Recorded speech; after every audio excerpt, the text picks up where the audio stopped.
নমস্কার, কেমন আছেন সবাই? আমাদের নতুন একটি ব্লগে আপনাদের সবাইকে স্বাগত জানাই। তো আজকে আমরা উপস্থিত হয়েছি আমার পাপার রাইস সেরেমনিতে।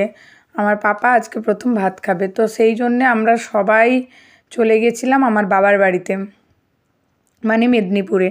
তো ওখানে গিয়েছি, দিয়ে এখন একটু রেডি হয়ে নিচ্ছি। রেডি হওয়ার সময় আমার ভাই বলল একটু ওরও চুলটা ঠিক করে দিতে, তাই করলাম। তো তারপরে সকালে ব্রেকফাস্ট করে নিয়েছি সবাই। এখন মানাই ব্রেকফাস্ট করছে লুচি, ঘুগনি আর মিষ্টি, মিহিদানা। তো এখন সবাই রেডি হয়ে গেছি। রেডি হওয়ার পরে আমার মেয়েকেও আমি একটু রেডি করে নিলাম।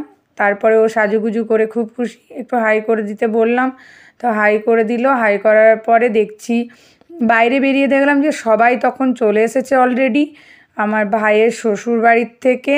তারপর আমার পিসতুতো দিদিরা, আমার ভাইয়ের শালা ভাইয়ের বউ, মানে আমার ভাইয়ের বউয়ের বৌদিরা সবাই চলে এসেছে। তো এখানে সবাই মিলে গল্প গুজব হলো।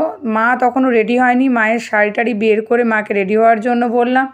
এখানে এসে দেখছি আমার পিসিমণি, পিসামণি, মামনি, মাইমা আর বাকি সবাই, মানে ভাইয়ের শ্বশুরবাড়ির লোকজন সবাই মিলে গল্প গুজব করছে, আড্ডা বসিয়েছে। তো আমি প্রথমে একটু যোগ দেওয়ার চেষ্টা করলাম, কিন্তু দেবো কি দেবো না ভেবে ভেবে যোগ দিয়েই ফেললাম। সবাই মিলে খুব হাসি মজা গল্প হলো। তো গল্প করার পরে এবারে আমরা একটু ফটো তুলবো ভাবছি, তখন এন্ট্রি নিল আমার ভাইয়ের বউ, মানে আমার পাপার মা।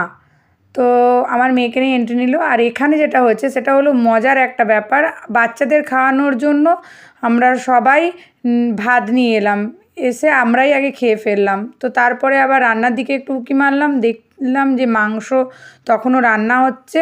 মাংস রান্নার পরে আমরা জিজ্ঞেস করলাম যে কখন খাওয়া দাওয়া হবে, তো খাওয়া দাওয়াতে বললো একটু দেরি হবে। তো তার ফাঁকে আর টাইম ওয়েস্ট করব কেন, তাই সবাই মিলে একটু ফটো তুলে নিলাম। তো ফটো তোলার জন্য কাউকে আর পাচ্ছিলাম না, তাই মামনিকেই সঙ্গে নিলাম। মামনির সঙ্গে একটা ফটো তুলে নিলাম। আর আমার কর্তার তো কোনো পাত্তাই পাওয়া যাচ্ছিল না। এবারে তুলছি মাইমা আর আমার মাইমা আর আমার ভাইয়ের বউ আর আমি। তো আমার পাপার মাকে, মানে শ্রাবণীকে তো পাওয়াই যাচ্ছিল না। তো যাই হোক অনেকক্ষণ পরে পেয়েছি, তাই একটু ফটো তুলে নিলাম। এবারে মানাই আর মামনি একটু পোজ দিয়ে নিল। মামনি এখানে বসে বসে একা খুব বোর হচ্ছিল। তো সবাই ফটো তোলাতেই ব্যস্ত। যাই হোক আমরা আবার সব চুলের স্টাইল করাতে ব্যস্ত ছিলাম। এই করতে করতে টাইমটা হু হু করে কেটে যাচ্ছিল। আমাদের বিকেলেই আবার ফেরা ছিল। আর আমার পাপা আজকে প্রচণ্ড কান্নাকাটি করছিল ভিড়ে ভাট্টাতে। ও তো সাজগোজ কিছুই করছিল না, তাই ও এমনি একটা পাতলা জামা আর প্যান্ট পরে অ্যাজ ইউজুয়াল বাড়িতে যেরকম থাকে সেরকমই, মানে ও থাকতে কমফোর্টেবল ফিল করছিলো। তাই আর ওকে ভারী কিছু পরানো হয়নি, কারণ বাচ্চার কমফোর্টেবল ব্যাপারটাই মেন আর কি। বাচ্চা যদি সেজে গুজে কান্নাকাটি করে তো ওরও বাজে লাগবে, আমাদেরও। আমার পাপা যদি সবসময় কান্নাকাটি করে তখন নিশ্চয়ই আমাদেরও ভালো লাগবে না। তাই ওকে ওরকমই রেখেছিলাম। তো এই করতে করতে খাওয়া দাওয়ার টাইম হয়ে গেল। ফার্স্ট পঙ্গতেই খেতে বসে গেছিলো মামনি, বাপি, আমার বেটি আর আমার ভাগ্নি মানে মানাই। তো ওদের খাওয়া দাওয়া না হলে আমরা বসতে পারতাম না, তাই ওদের খাওয়া দাওয়ার পরে দ্বিতীয় পঙ্গতে আমরাও খেয়ে নিলাম। তো আমি আবার আমার সাঙ্গ পাঙ্গ, মানে আমার বৌদি, দিদি সবাইকে নিয়ে বসেছি। শ্রাবণীর খেতে দেরি হবে বলল, তাই আমরা যেহেতু বিকেলে ব্যাক করতাম, তাই মানে বাড়ি ফিরতাম, তাই আমরা আগেই খেয়ে নিলাম। তো খেতে দেওয়ার সময় মেনুতে ছিল স্যালাড, ফিশ কাটলেট, আর ছিল চিংড়ি আলু পোস্ত, ভাত, আলু ভাজা, ডাল আর মাটন, মাছ, মাছ বলতে দই কাতলা, আর চাটনি, মিষ্টি, কমলাভোগ মিষ্টির মধ্যে, আর পায়েস, পাঁপড় আর আইসক্রিম। তো মেনু এই ছিল। তো এবারে একে একে চলে এসছে যা যা। ও চিলি পনিরটা আমি স্কিপ করে গেছি, চিলি পনিরও ছিল ফ্রাইড রাইসে খাওয়ার সঙ্গে খাওয়ার জন্য, যেটা মামনির ভীষণ একটা প্রিয় ডিশ। তো এইখানে যা যা হয়েছে মামনির বেশিরভাগই সব প্রিয় প্রিয় খাওয়ার, চিলি পনির, কমলাভোগ।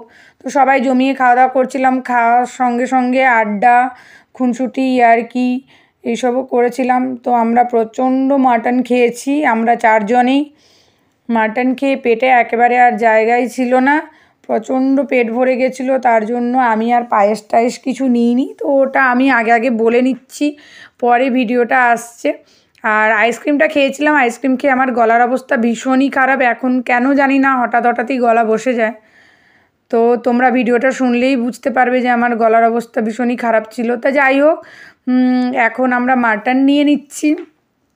মাটন খেয়ে পেটে পুরো একেবারে গলা পর্যন্ত মাটন খেয়েছি। আমি বোধহয় আমার বাবার বাড়ির অনুষ্ঠানে, মানে আমার ভাইয়ের বিয়েতে বা আমার বিয়েতে কোনো কিছুতেই খাওয়া দাওয়া তেমন ভালো করে কিছুই করতে পারিনি। সারাটা দিন কাজ করেছি, আর ওই শেষে এসে আর খেতে ইচ্ছে করতো না। তো এই পাপার অন্নপ্রাশনে আমি জমিয়ে খেয়েছি, একেবারে গলা পর্যন্ত মাটন খেয়েছি।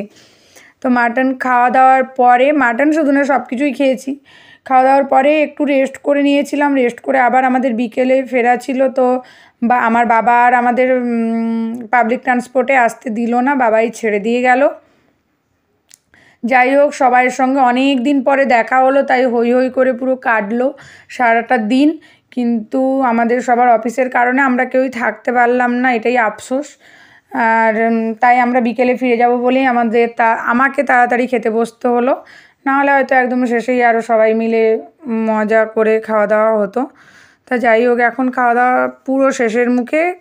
এবারে আমি এমনি মানে ইউজুয়ালি মিষ্টি খাই না, কিন্তু এখানে এত বড় বড় এত দারুণ কমলাভোগটা ছিল, তো তাই খেয়ে নিলাম। হজমোলাও ছিল সাথে, তো হজমোলাও নিয়ে নিলাম। এই করে সারাটা দিন ভালোই কাটলো। আর বাকি সবাইও খাওয়া দাওয়া করলো। খাওয়া দাওয়ার পরে এবারে আমরা উঠে আবার একটু গল্প গুজব করে আবার বেরিয়ে পড়েছিলাম বাড়ি আসার পথে। আর ভিডিওটা বড় করলাম না, টাটা।